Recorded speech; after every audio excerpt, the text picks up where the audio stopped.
Welcome everyone to Fundamentals of Kabbalah and Chassidut. Tonight we are going to be finishing our series on Ma'aseh Bereishit. We are going to continue learning from tractate Chagigah. We're on page 12b, and we're really going to deal with two issues here. One is a fairly long description of the seven heavens. We are going to do our best to understand this very, very allegorical, mystical, mysterious discussion of the seven heavens. And then at the end, a part of the Gemara that discusses how large is the universe. How large are all of these heavens? Meaning spatially, how far do they reach? So those are the two subjects that we will be dealing with. When we do the seven heavens, I'm going to do it in the following way. I'm going to go through what I'll call just a simple textual understanding. And then we are going to try to go deeper into what is this telling us. There's no doubt when we start here that it is full of symbolism, allegory, metaphor, and people have been trying to understand the depths of what is being given over here. We will also do our best. So again, we're on 12b, and we start like this. That Rabbi Yehuda says, Shnei Rakiin, and there are two heavens. How do we know this? As we've discussed many times, almost any time anyone in the Talmud makes a statement, they have to show a verse where it comes from.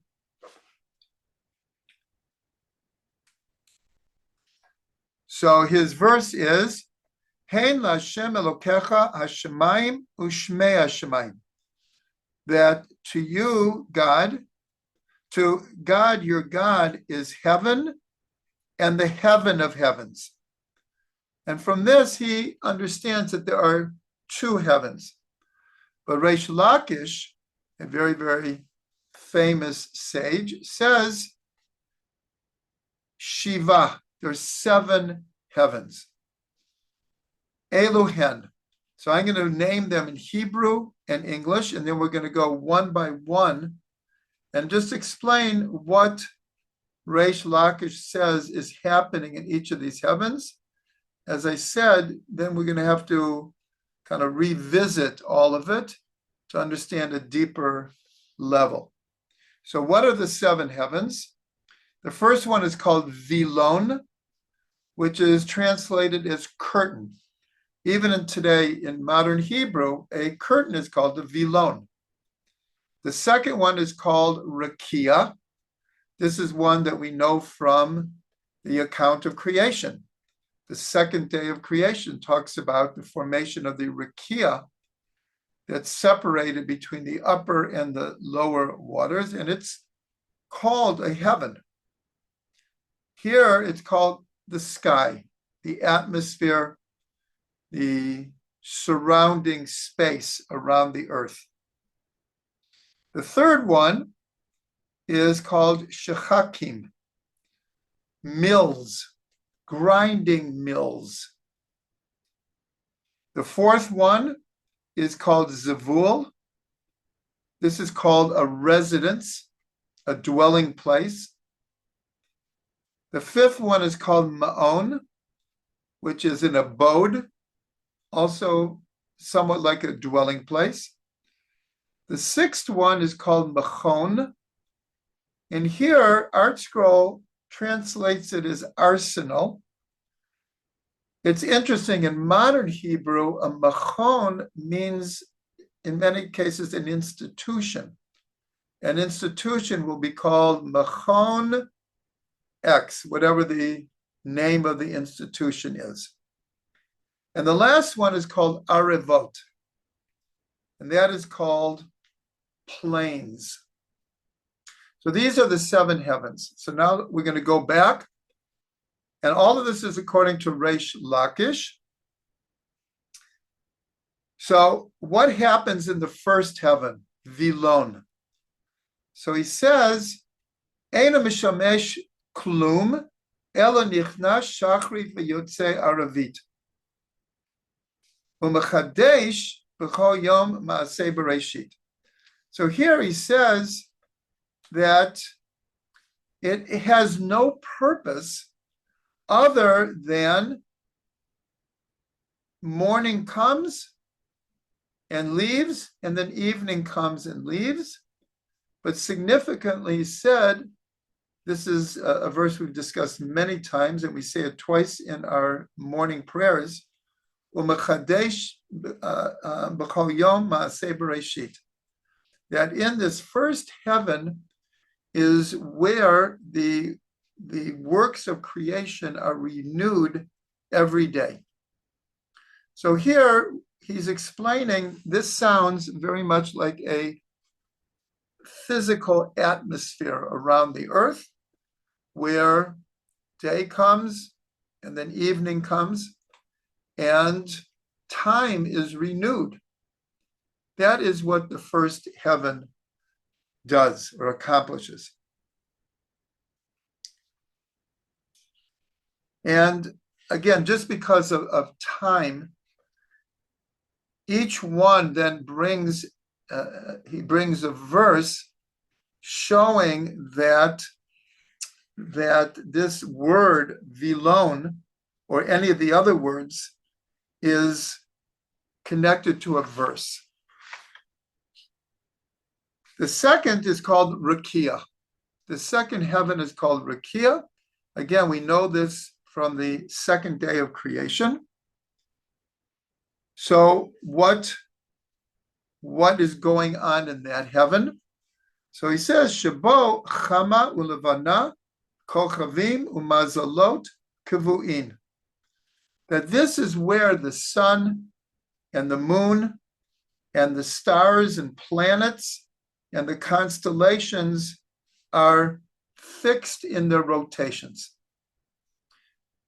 So the first two heavens sound very physical, and it makes sense.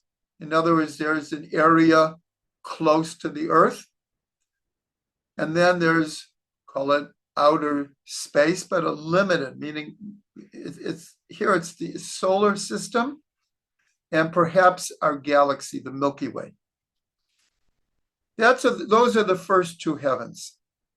But now what happens, all the other heavens are no longer discussing anything in a physical fashion.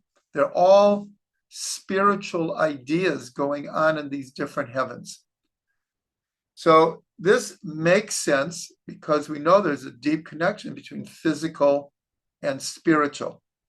But we have to understand that at this point, the concept that Reish Lakish is explaining, seven physical heavens, it doesn't compute.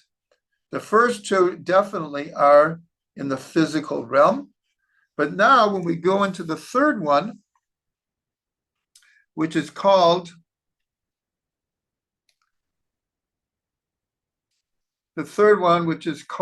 Shechakim, grinding. So Reish Lakish says, what is going on in this heaven? Shabo rechayim omdot v'tochanot man l'tzadikim. In this heaven, there are grinding stones, which are grinding the manna for the tzadikim, for the righteous. We only know of the manna in the 40 years in the desert, and it was a fairly mysterious object, this food from heaven, the manna. When we came into Eretz Yisrael, it ceased. Nonetheless, he is saying that there's still this reality of manna being ground for the tzaddikim. So we can understand what perhaps it's talking about here is that in this heaven is where God is preparing sustenance. Here it says for the tzaddikim, but we could also understand it in general, like we say in the Ashrei, Poteach et yadecha umazbiya lekol haratzon. We appeal to God to open up your hand and sustain all living. So here in this third heaven, which we're now making a transition from some type of a physical description of these heavens to a more spiritual. So manna is being ground for the tzaddikim. The fourth heaven is called Zevul. And Reish Lakish says, what is happening in this heaven? This is the fourth heaven. Shabo Yerushalayim uBeit HaMikdash uMizbeach. This is what's called the higher Jerusalem, the Jerusalem Shel Mala. This is a concept very fundamental, that Jerusalem, the physical Jerusalem, has a counterpart in the upper worlds called Yerushalayim Shel Mala. And this is very connected to the idea. This is just an example of what happens down here is connected to what happens up there. Here it's only talking about the Beit HaMikdash and Yerushalayim and the Mizbeach, the altar, but the wider application is the idea of how physical and spiritual are connected, and what is happening in this world is a reflection of what's happening in the upper worlds. But even on a deeper level, we know that we are influenced by the upper worlds, but also that we can influence from down here what happens up there. This is a very important concept in Kabbalah. This is the basis of our prayers, that we can affect some kind of change or influence on the upper worlds that will then be reflected down here. So that's the fourth world.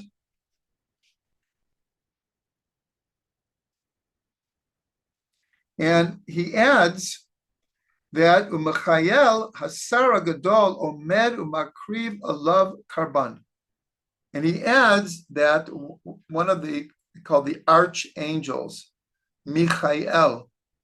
So he is like the high priest, and he stands and he brings offerings on the altar. This has many, many, many different possibilities of meaning. But here we have, we're going up a ladder. We begin with two more physical heavens, and then we get to perhaps sustenance, and then we get to Yerushalayim Shel Mala, the upper Yerushalayim.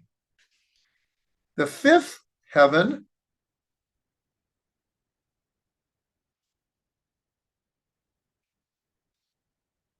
is Maon.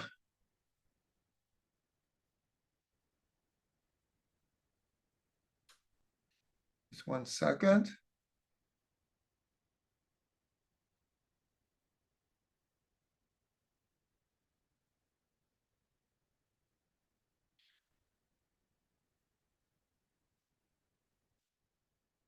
Okay, so what happens in the fifth heaven, Maon? Shabo kitot shel malachei hasharet sheomrot shira belayla. This is the abode because that's what Maon is translated as, the abode, the dwelling place of angels, but a certain type of angel. Angels that sing praises to God at night. So the question is, why only at night? And so the Gemara explains, Chashot b'yom mipnei kvodan shel Yisrael. They are silent during the day out of respect for Israel. For Israel is praising God during the day. And so the angels, we praise God at night also. But these angels, now there are many, many, many types of angels. We discussed this in Ma'aseh Merkavah. These angels only sing at night out of respect for Israel.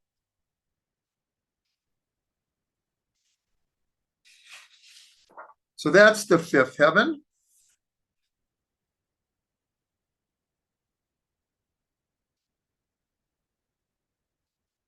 And as I said, I'm just, because of time restraints, I'm not reading the verses, but each one of these, a verse is brought that shows that one of the different ways that we refer to heaven are one of these different heavens. Each one has a support that Zevul is discussed as being a heaven in Maon, and now Machon.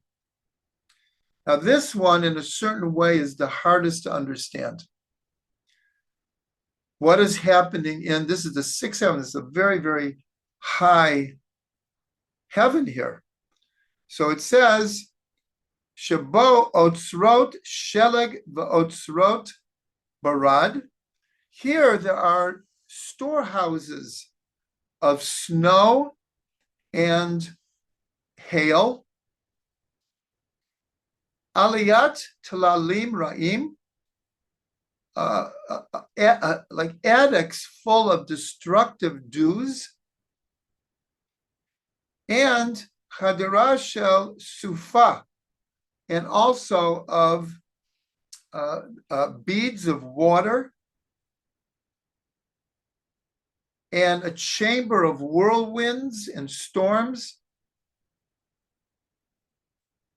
And the doors of all of these storehouses are fire.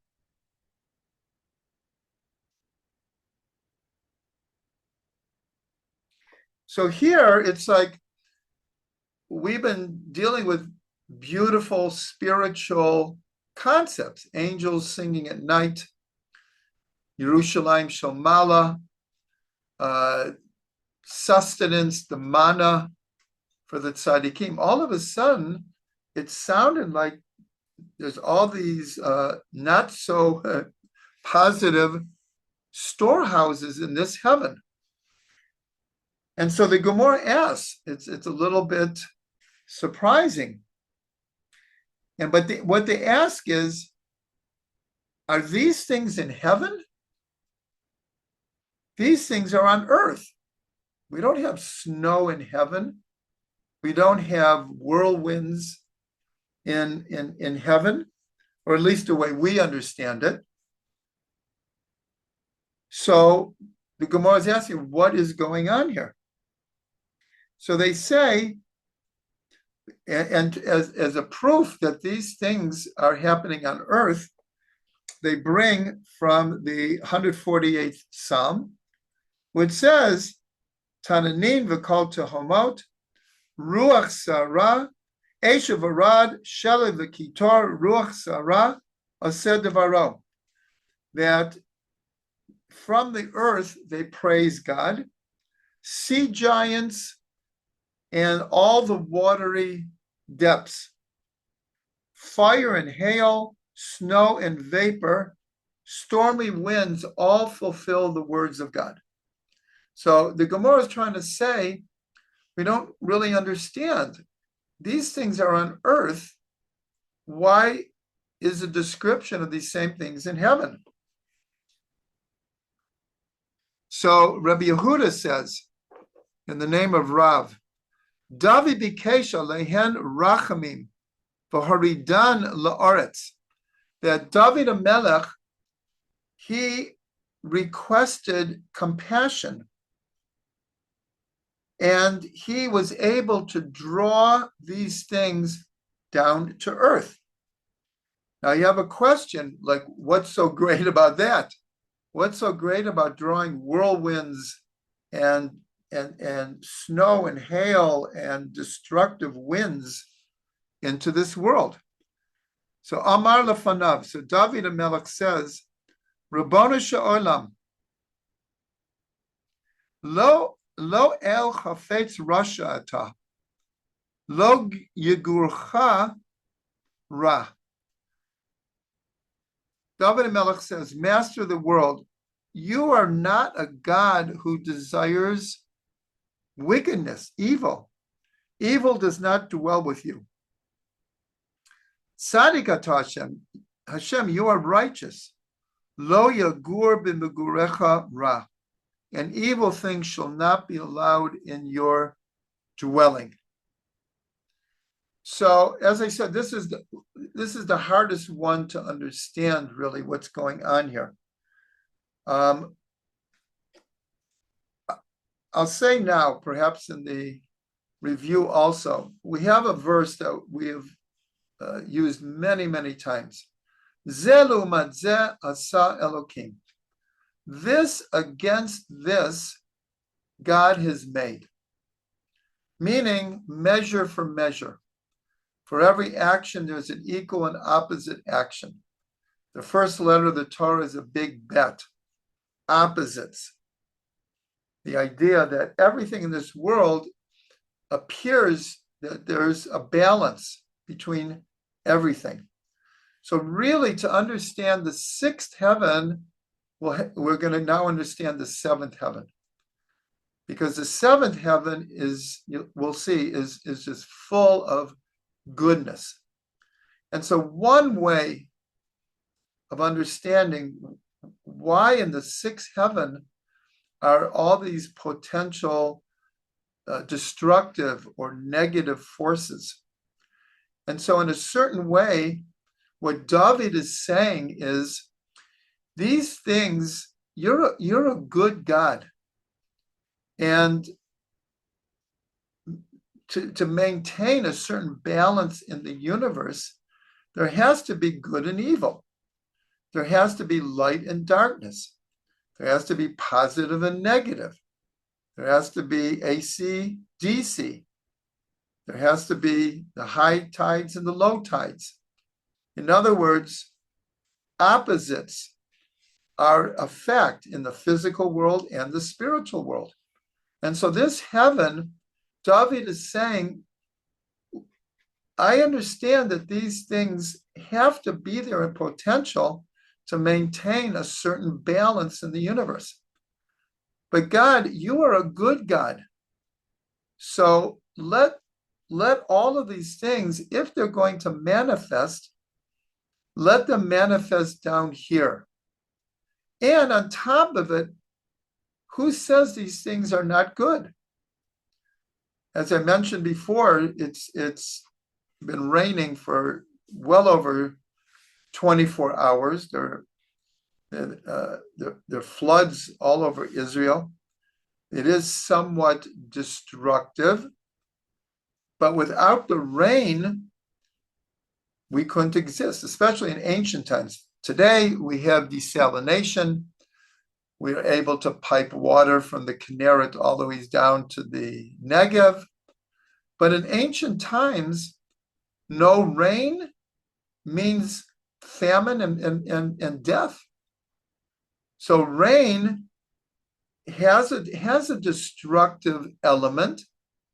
And in fact, the Gemara says that if rain wasn't so important and it wasn't really the chesed of God, people would pray that it would never rain. Because it's a big hassle. It's a big hassle to go out to the rain. This morning, without exaggeration, we had a hard time getting out of our front door. There was a lake in front of our front door. It had rained so much that you could barely get out. People would pray that there'd be no rain. But rain is the greatest chesed in the world. We couldn't exist without it. So I'm just describing a possibility of understanding why these somewhat possibly negative things are in the sixth heaven. Snow, yes, snow can be destructive. You can have avalanches, etc. But without snowpack, I just read that the Western United States is perhaps in very big trouble because there's been hardly any snow, especially in the Rocky Mountains. And the snow melt every year is what feeds the rivers, especially the Colorado River, which formed the Grand Canyon and is it and many other rivers that are formed from snowmelt. They give water to the entire west of the United States. And so when you don't have snow, you could have drought and famine and possibly death. So now we'll come to the seventh heaven. We'll see the complete opposite. And in this heaven, this is called Aravot. And listen to this list, which is in this seventh heaven. Shabot Tzedek Mishpat Utzedakah. In this heaven is righteousness, justice, and charity. Ginzei Chayim Ginzei Shalom. Treasures of life, treasures of peace, and treasures of blessing. Nishmatan Shel Tzadikim, the souls of the righteous. V'ruchot u'neshamot she'atid lehibarot, and the spirits and the spirit, meaning the ruach, and the neshama of future souls that will be born. V'tal she'atid HaKadosh Baruch Hu lechayot bo meitim, and the dew that in the future God will use to resurrect the dead. Tzedek u'mishpat, righteousness and justice.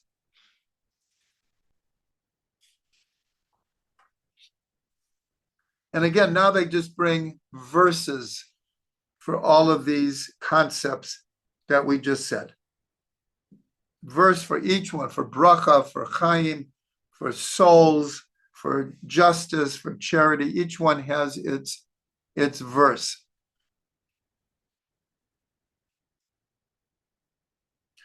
What else are in the seventh heaven? The Ofanim, Seraphim, and Chayot HaKodesh. And we're going to see the significance of this. These are the angels that are mentioned in Ma'aseh Merkavah. And we're going to see a connection to this. But in this heaven is where we had angels in the fifth heaven. They're a lower type of angel. But in the seventh heaven are the Ofanim, the Seraphim, the Chayot HaKodesh, and it says the Kisei HaKavod, the throne of glory, Melech El Chai Ram V'Nisa Shochein Alehem, and God, the King, the living God, rests His presence upon them.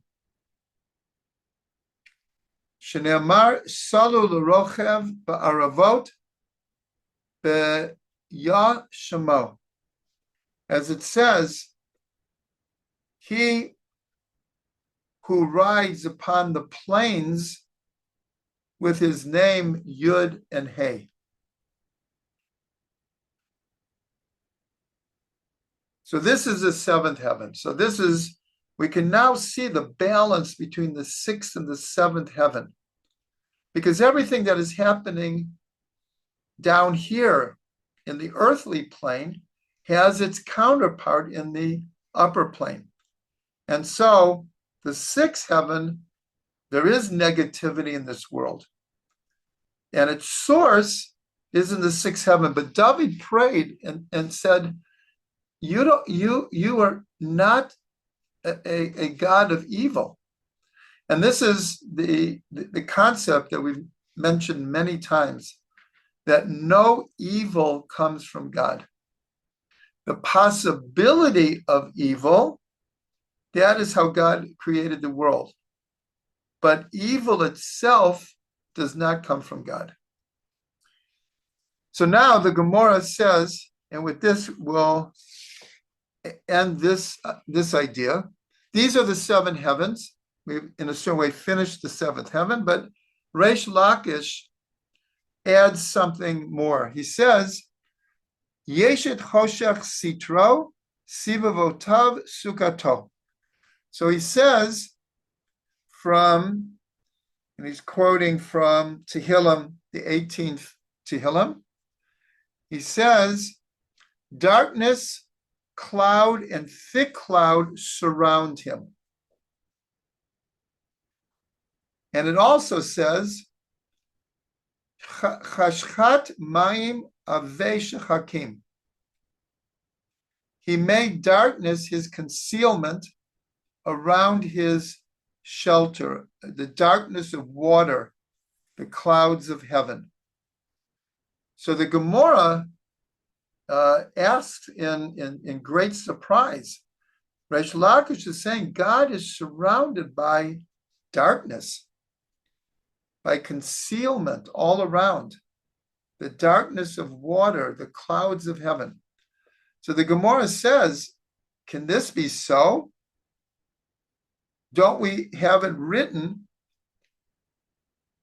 Hu gilei amikta umistarta yadama bechashecha unahora ima shara. He reveals the deep and the mysterious. He knows what is in the darkness, but light dwells with him. So here we have a verse that's saying that God dwells with light. He knows darkness, but God dwells with light. But the first thing that Reish Lakish says is God dwells in or surrounded by darkness. So we have a seeming disagreement here.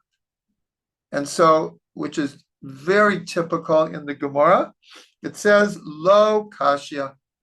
There is no disagreement here. When it says that God is surrounded by, one second. When it says that God is surrounded with darkness, this is, as it were, in the outside chambers. But God in the inner chambers is surrounded with light. So that's how they answer this. They answer that it's not a disagreement. There is the aspect of darkness, and there is the aspect of light. But it's also explained that a verse, which I'm not finding right this minute, but it's a verse that we brought from Tehillim that says, to you, God, the darkness is like light. Darkness shines like light. When we talk about darkness and light, we have our concept from the physical finite world. But in heaven, dark and light, in God's perspective, is the same thing. Dark is shining just like the light. And in fact, in Kabbalah, there's this concept that there's a certain level of darkness that we're talking about that shines even greater than the light. And now, We have finished Reish Lakish's description of the seven heavens, but we have another opinion. Amar Rav Acha bar Yaakov. He says, Od Rakia Chad Yesh Lamala Meroshei HaChayot. So he says, remember, in the seventh heaven were the Ofanim, the Seraphim, and the Chayot HaKodesh. And so he says, there's really one more heaven above the heads of the Chayot. How do we know this? This is going back to Ma'aseh Merkavah. Because in Ezekiel, it says, Al Roshei HaChaya Rakia Ke'ein HaKerach HaNorah. So it says in the, I believe the 20, one second.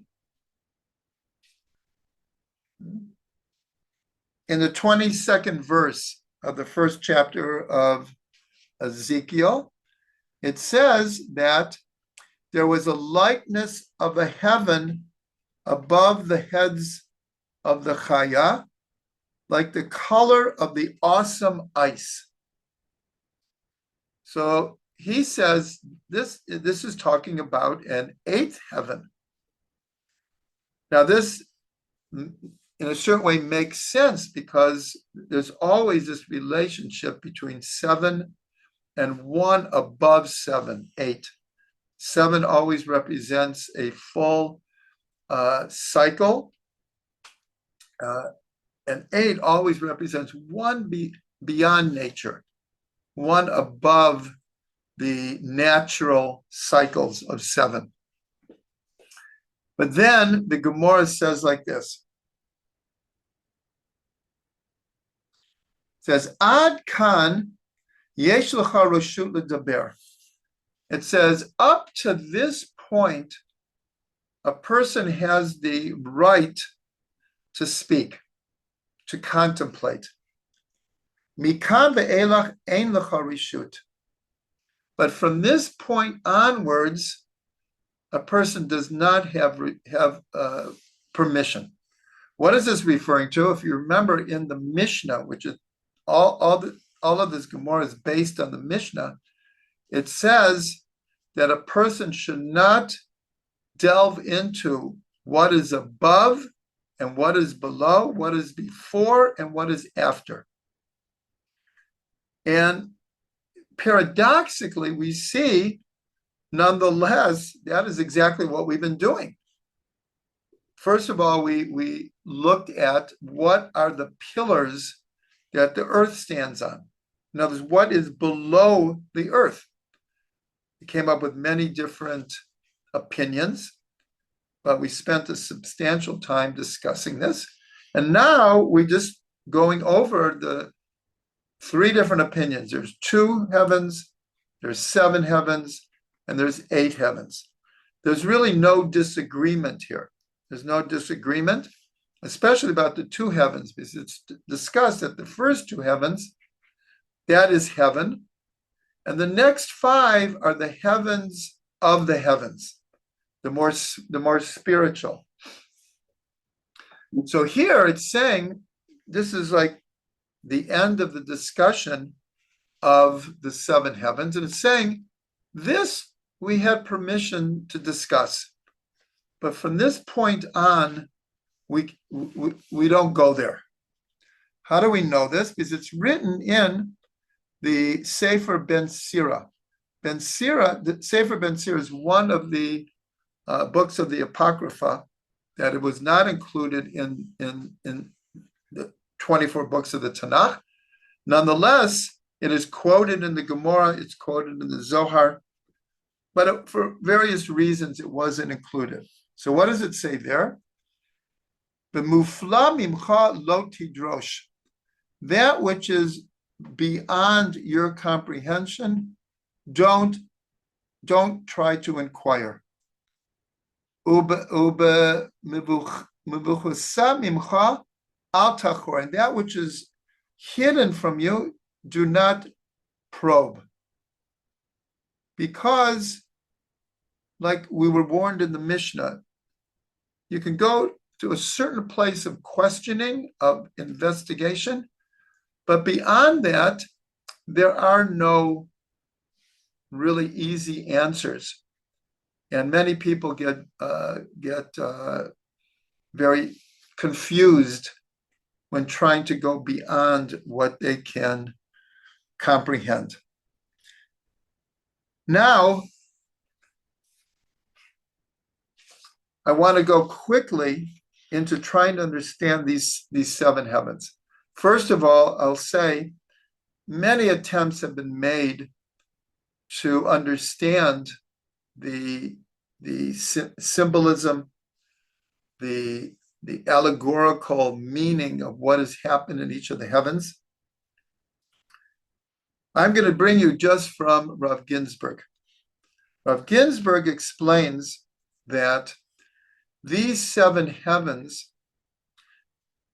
and I have to say some of them seem to parallel what is happening in each one of these heavens, where other ones it's harder to understand. But he explains that these seven heavens, as far as they relate to us, are seven different levels of meditation. And I'm going to go through them very, very quickly. And it's basically the earth and the seven heavens. Because remember, first we discussed what is the earth founded on. And then one of the opinions was on seven pillars. And here we have seven heavens.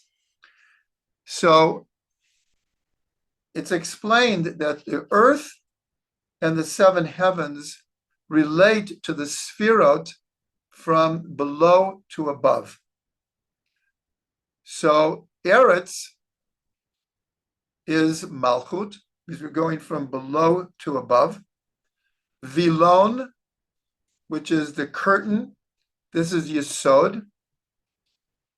The Rakia, and this is the only thing that's a little tricky, is that sometimes Netzach and Hod are counted together. And here, the Rakia is called what's called Ateret HaYesod, the crown of the Yesod. This is connected actually to circumcision, that when the foreskin is cut off, it reveals what's called the Ateret HaYesod. In biological terms, the head of the male organ.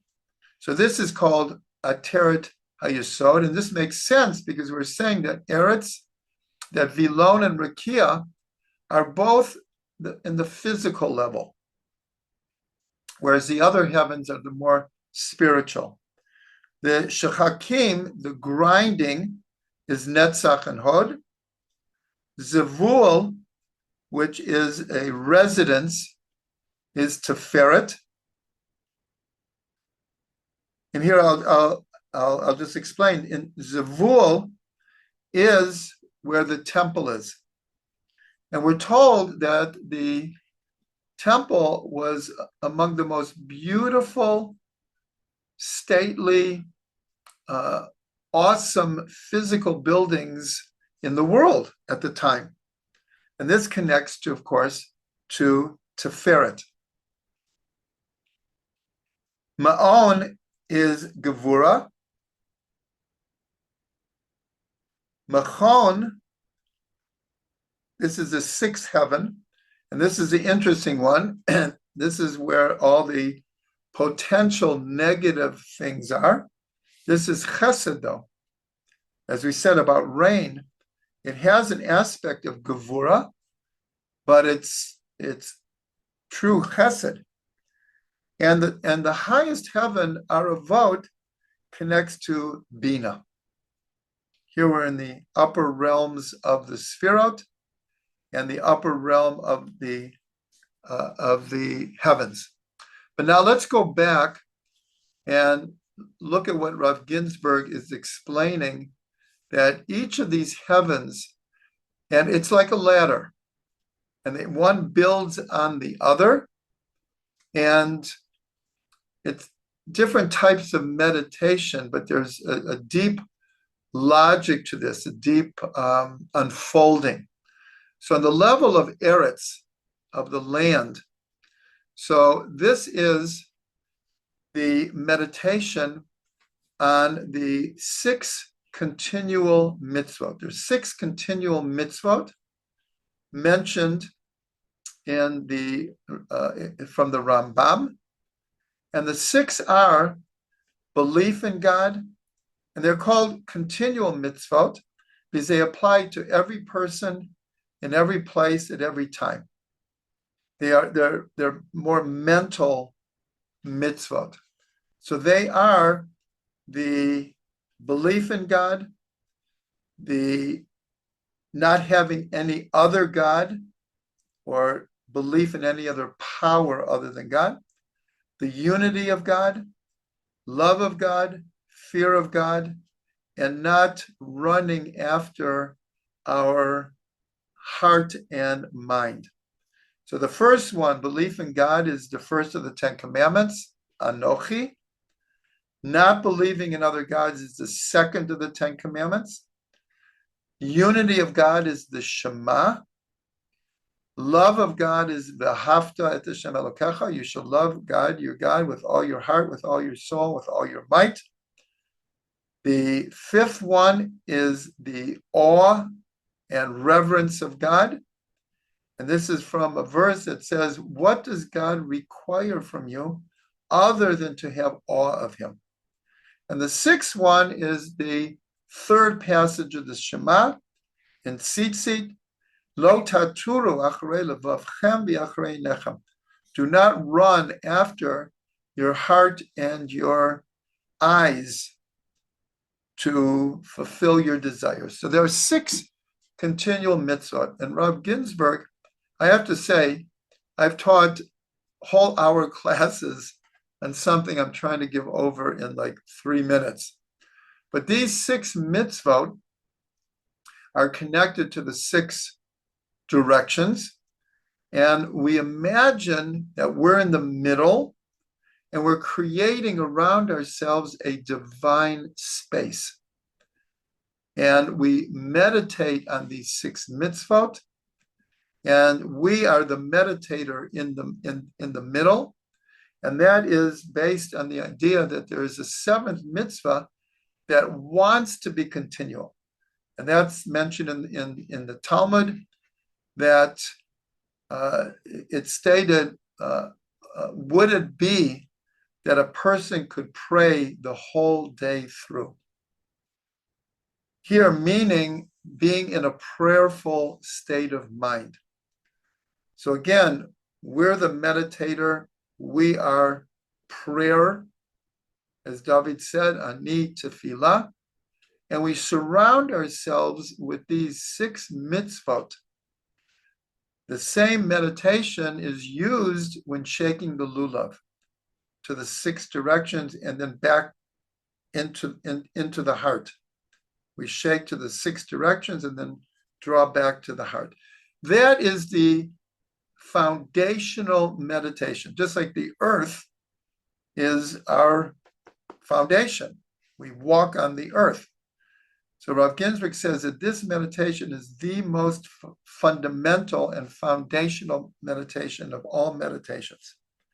Now, quickly, we're going to go through. We said that in the Vilon, the curtain, the only thing that happens is day and night happen, and the creation is renewed. Ma'aseh Bereishit.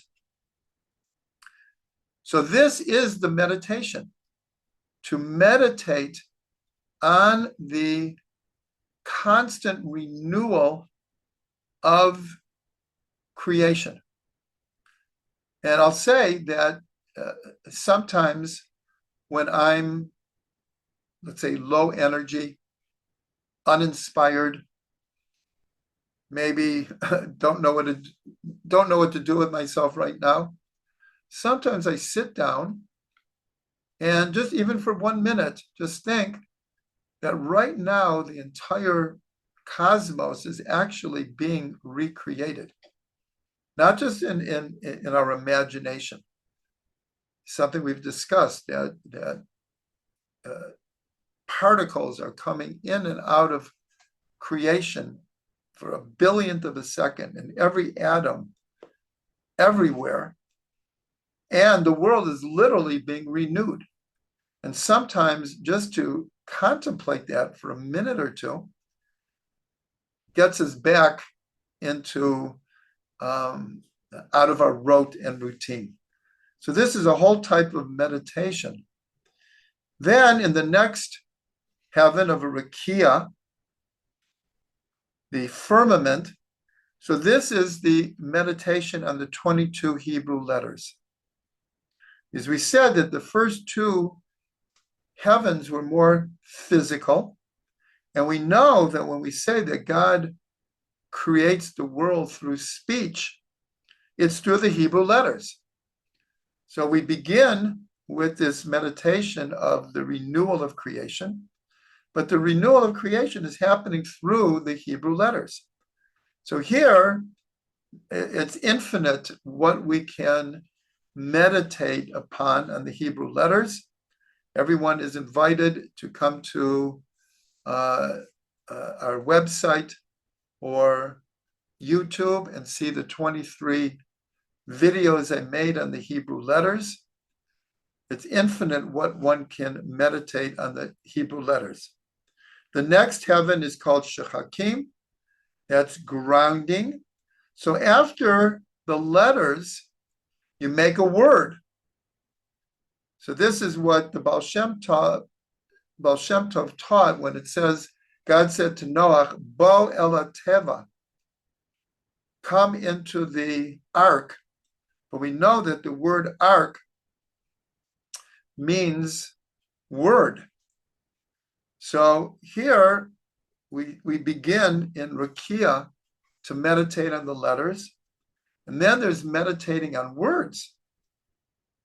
Letters by themselves are the building blocks, but you have to put the blocks together to build the building. So that is meditating on words. The next heaven is Zevul, residence. And this is what's called Chochmat Hatziruf. Once you have words, then you can start permuting the words to get deeper meanings.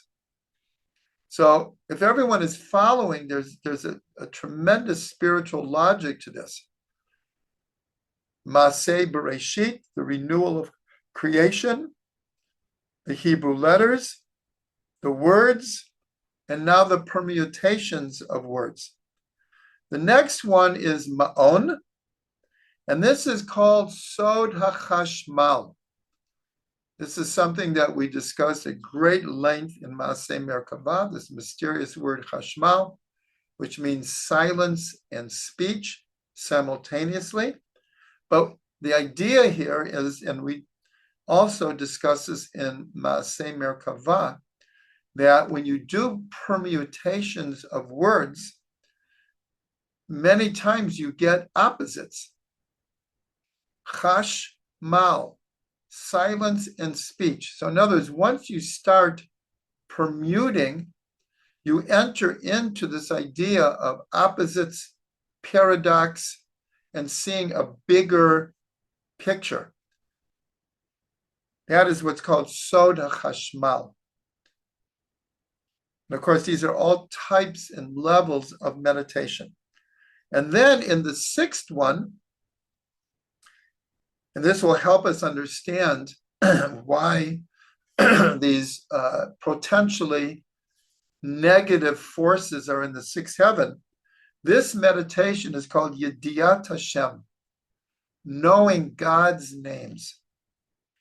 Now that we've meditated on letters and words and permutations and the paradoxes and opposites and correspondences that we can now make, now we're ready to begin to understand the names of God, which of course are based on letters and they are words. But this is connected very, very much to the call it the mystery of the sixth heaven and the balance, because here it corresponds to chesed. Remember, we're going up the ladder of the sfirot, but there's a lot of gevura, seemingly. So it's a very deep understanding of the sixth heaven, because again, David wanted to bring it down to here because he understood that these potential negative things in their essence are also God's chesed. And the last heaven is the meditation on Ma'aseh Merkavah. Now, we've discussed in both series, Ma'aseh Merkavah and Ma'aseh Bereishit, of the synergy between these two mystical types of learning. One is on creation, one is on the vision of Ezekiel, but we've seen over and over and over again the correspondence between the two. So here, this idea of the seven heavens is placed in the Gemara in the discussion of Ma'aseh Bereishit. And in fact, the first heaven, Vilon, the meditation is Mechadesh b'chol yom tamid Ma'aseh Bereishit. But the last heaven is meditating on what's called Ma'aseh Merkavah.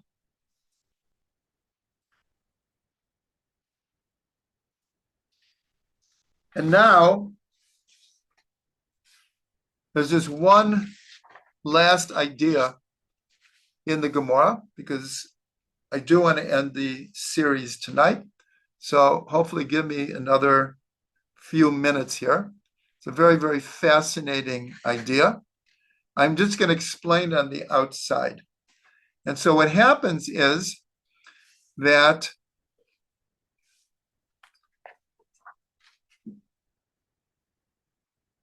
the evil king Nebuchadnezzar made a statement. It says, Al bamte av adameh le'elyon. So Nebuchadnezzar, he's the one who destroyed the first temple. He brought Israel into exile. And he says, I will ascend over the tops of the clouds. I will liken myself to the Most High. He thought of himself as a God, and he is going to elevate himself and to equate himself with the Creator. What's interesting about this, I have to say an aside, that the words that he says, Adameh le'elyon, is actually used, it's turned around and used in a positive way. Here, he's speaking from total ego. He was an egomaniac, in fact.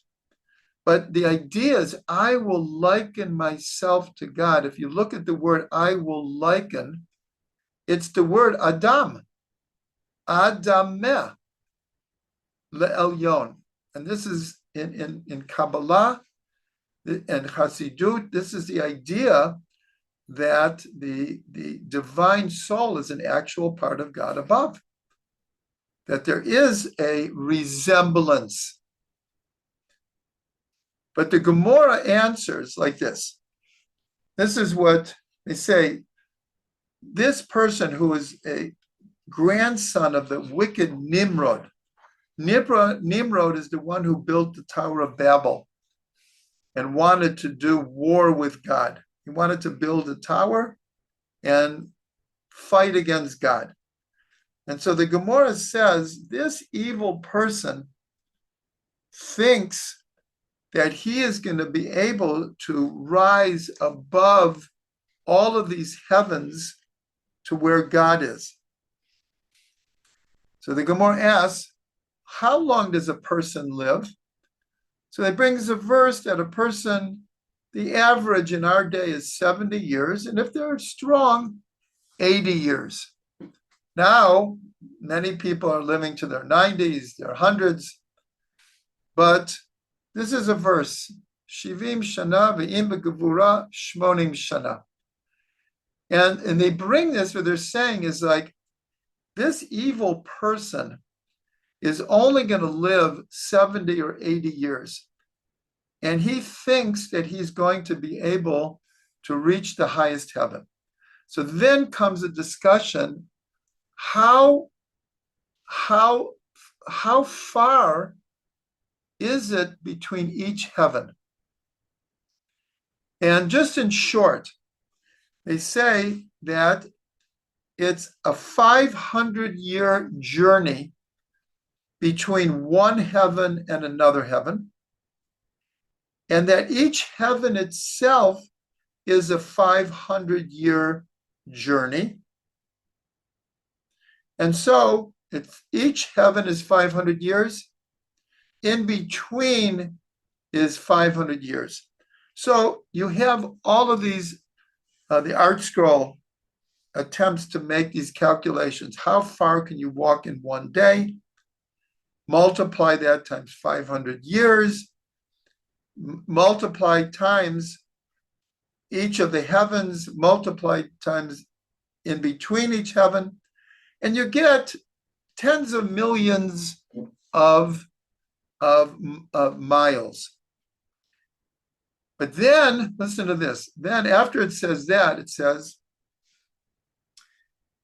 but remember we said that the Chayot are in the highest heaven. So it says that the feet of the Chayot, meaning the seventh heaven, the feet of the Chayot equals all of the preceding time and space. And between the feet and the ankles also includes all of that. And from the ankles to the knees, and from the knees to the midpoint and to the chest. In other words, the spaces get larger and larger and larger and larger. So, and in the end, it just brings it back and says, after we've said all of this, Nebuchadnezzar, you think that you're going to be able to reach the highest heaven and resemble God? And they end by saying, no, you're going to end up under the earth in the lowest hell, the lowest Gehenna. And that ends the discussion of Ma'aseh Bereishit. And then it goes on to Ma'aseh Merkavah, which we've done already. But when I read this, two things came to mind. Remember, this is written 2,000 years ago. The Talmud is 1,500 years ago. Until recently, and we know that the ancients, Jews and non-Jews, had a tremendous understanding of astronomy. They mapped out the constellations. They knew the cycles of the year, the constellations, where the sun would rise, where it would set. They were actually quite advanced, but when you think about it, they had no instruments. They did it all from sight and logic.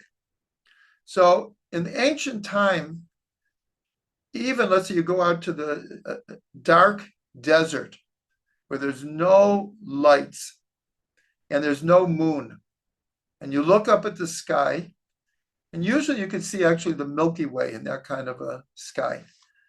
But how many stars do you actually see? Maybe thousands.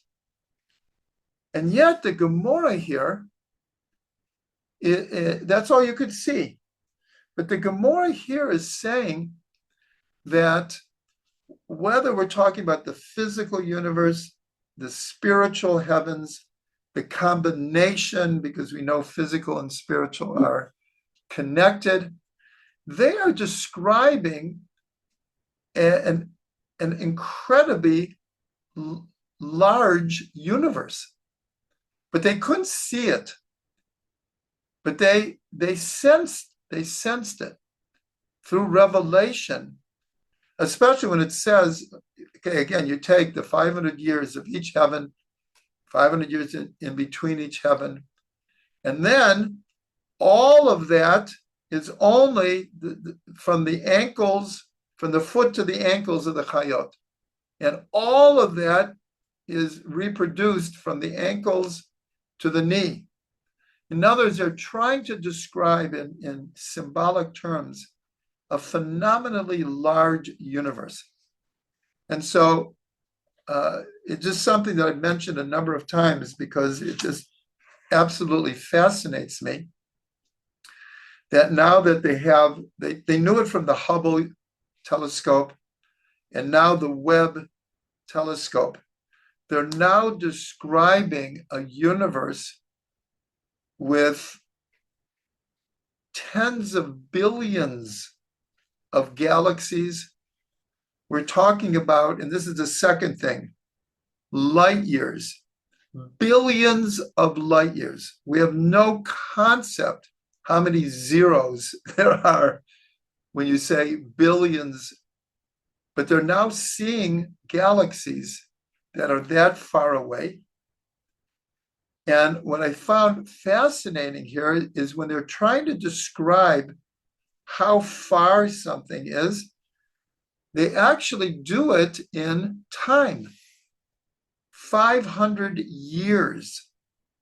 And what is the year that they're talking about?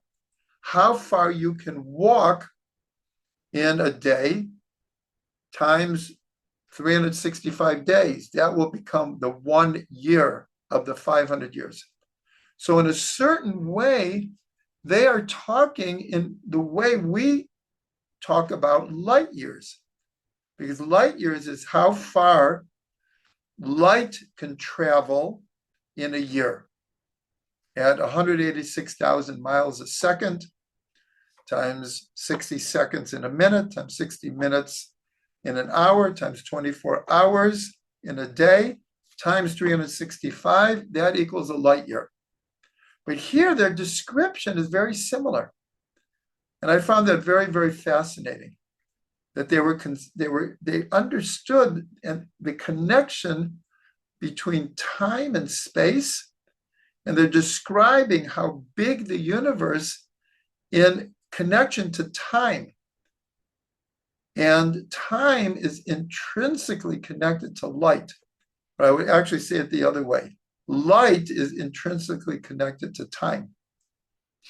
So this is the end of the discussion in the Talmud of Ma'aseh Bereishit.